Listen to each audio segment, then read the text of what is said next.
चलिए, good morning दोस्तों। आज पढ़ते हैं गंगा कहाँ से निकलती है। गंगा कहाँ से निकलती है उसके बारे में आज पढ़ते हैं। देखिए, गंगा है जो सबसे पहले पढ़ते हैं। उत्तर प्रदेश से टूट के उत्तराखंड बना। उत्तराखंड के दो बड़े जगह है, एक गढ़वाल और एक कुमायूं। तो गढ़वाल में ज़्यादातर ग्लेशियर पाए जाते हैं, मतलब बर्फ़ के पहाड़ है जिससे बड़ी सारी नदियाँ निकलती हैं गढ़वाल से, ठीक ना। यहीं से गंगा भी निकलती है। अब उसी के बारे में पढ़ना है।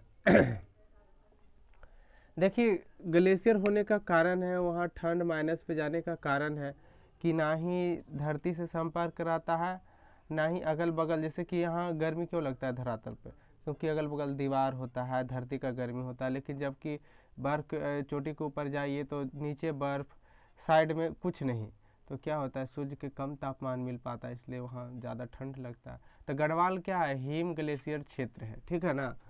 अब चलते हैं गंगा के बारे में कि गंगा कहाँ से निकलती है, कौन कौन से मिलके नदी से मिलके गंगा बनती है। तो सबसे पहले चलिए इधर देखिए, उत्तराखंड के लोग ज़्यादातर मानते हैं कि उत्तर काशी जिले के गंगोत्री के गुमुख नामक स्थान से भगीरथी ही गंगा कहलाती निकलती है, जो भगीरथी ही गंगा कहलाती है उनका। बाकी ये सब जो है जो सहायक है, उत्तराखंड के लोग ये सब मानते हैं।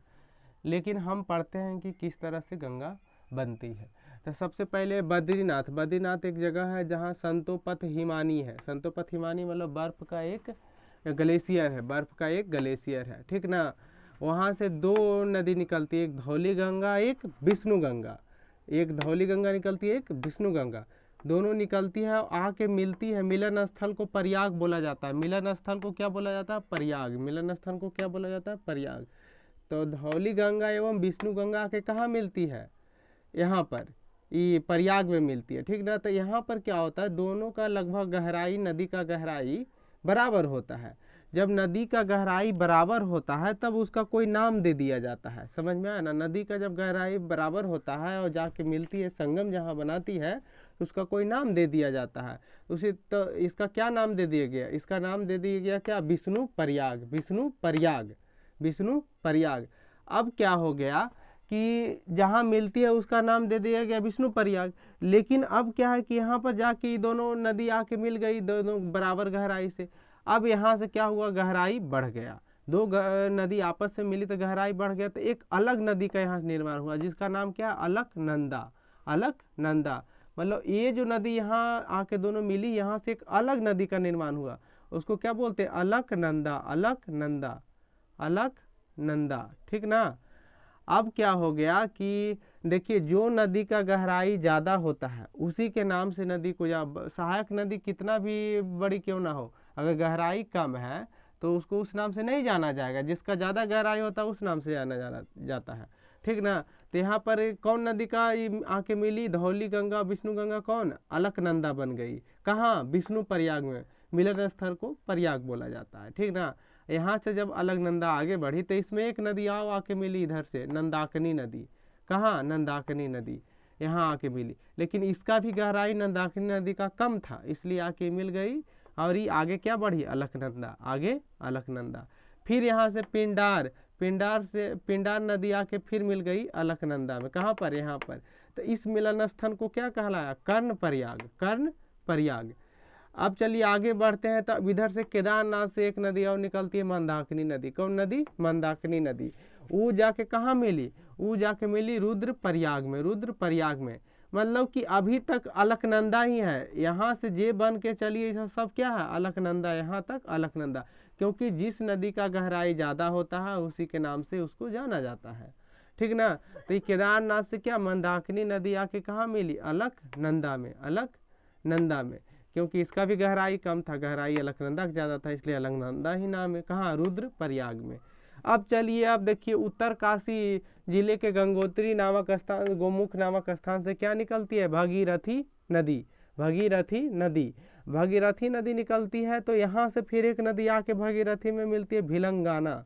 भिलंगना, भिलंगना नदी कहाँ मिलती है, भिलंगना नदी। किसमें, भगीरथी में। तो भिलंगना नदी के गहराई कम होने के कारण ही यहीं पर खत्म हो जाती, कहने का मतलब इसमें मिल जाती, उसका नाम खत्म हो जाता। अब यहाँ से क्या हुआ, यहाँ मिल गई तो यहाँ से आगे कौन बढ़ा, भगीरथी। भगीरथी जाके मिल गई किसमें, अलकनंदा में, अलकनंदा में।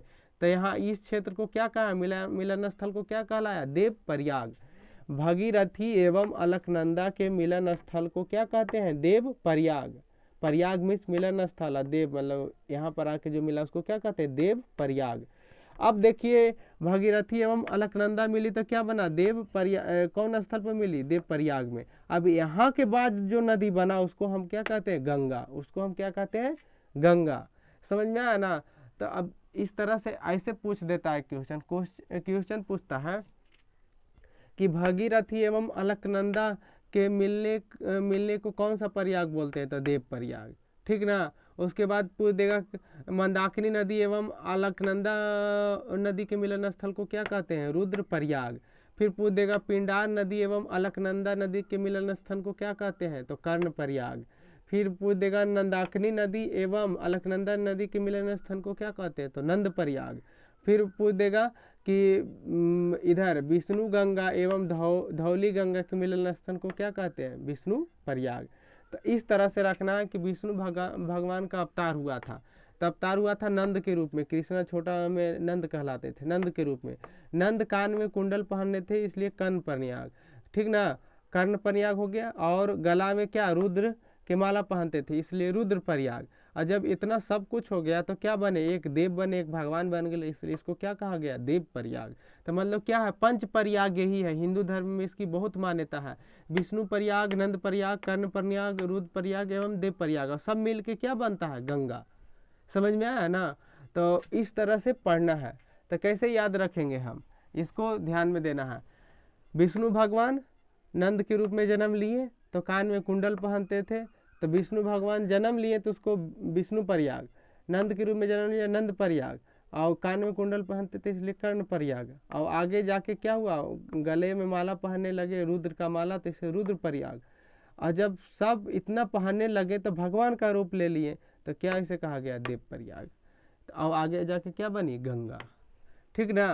तो इस तरह से बद्रीनाथ के संतोपथ हिमानी से क्या निकली, धौली गंगा एवं विष्णु गंगा, जिसका मिलन स्थान विष्णु प्रयाग कहलाया। और यहाँ से एक नया नदी का निर्माण हुआ, उसको क्या बोला गया, अलकनंदा नदी। अलकनंदा नदी में इधर से आके कौन नदी मिली, नंदाकिनी नदी। और जो मिली उस स्थल को कहा गया नंद प्रयाग। फिर इधर से अलकनंदा, ये सब अलकनंदा अभी तक अलकनंदा ही बढ़ रही है आगे।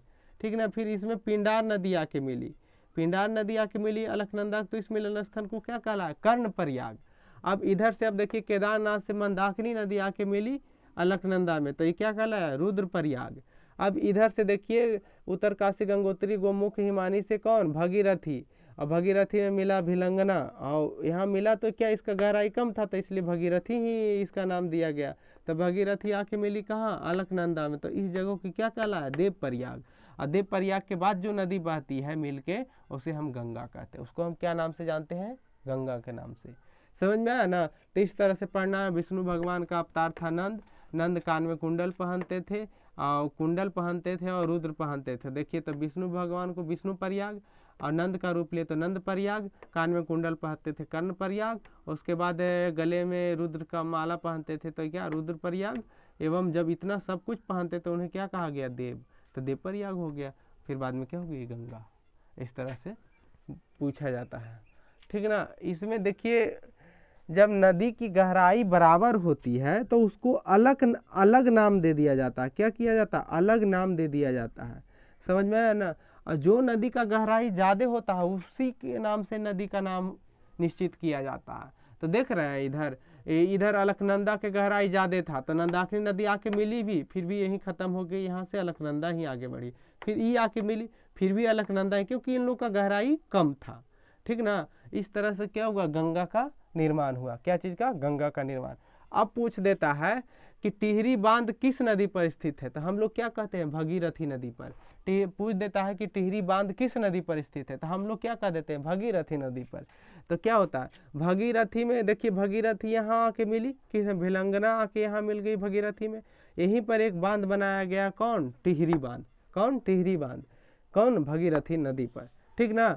और इसके पीछे सपोर्ट के लिए एक बांध और बनाया गया है जिसका नाम कोटेश्वर बांध। क्या, कोटेश्वर जब भी कोई बड़ा बांध बनाया जाता है तो उसके पीछे एक छोटा बांध उसके सपोर्ट के लिए जरूर बनाया जाता है। कोई भी बड़ा बांध हो तो उसके पीछे एक छोटा बांध रहता है, ठीक ना। जैसे हमें भाखड़ा नागल बांध, तो भाखड़ा भाखड़ा अलग बांध हुआ, नागल अलग हुआ, लेकिन हम लोग दोनों मिला के बोल देते हैं तो क्या हो जाता है, भाखड़ा नागल बांध। भाखड़ा बड़ा बांध है, नागल उसके सपोर्ट में छोटा बनाया गया है, समझ में आया ना। तो इस तरह से नहीं, तो क्या टिहरी बांध कौन, भगीरथी नदी पर। कहाँ पर, यहाँ भिलंगना नदी आके, क्योंकि यहाँ का जल प्रवाह बहुत ज़्यादा हो जाता है जब दो नदी आपस में मिलती है, तो इसलिए यहाँ क्या बनाया गया, टिहरी बांध। और टिहरी बांध के सपोर्ट के लिए कोटेश्वर बांध बनाया गया है। चलिए, टिहरी बांध किस नदी पर बनाई गई, भगीरथी पर। इसका गहराई कितना है, 260 मीटर, 260 मीटर, ठीक ना।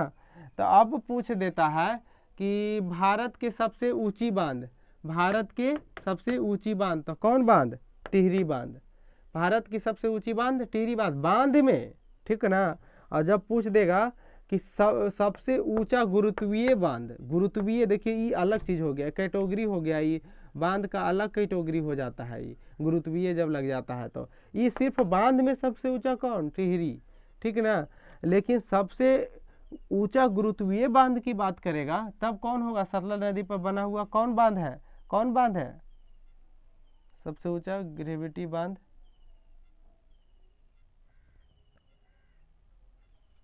रुकिए 1 मिनट।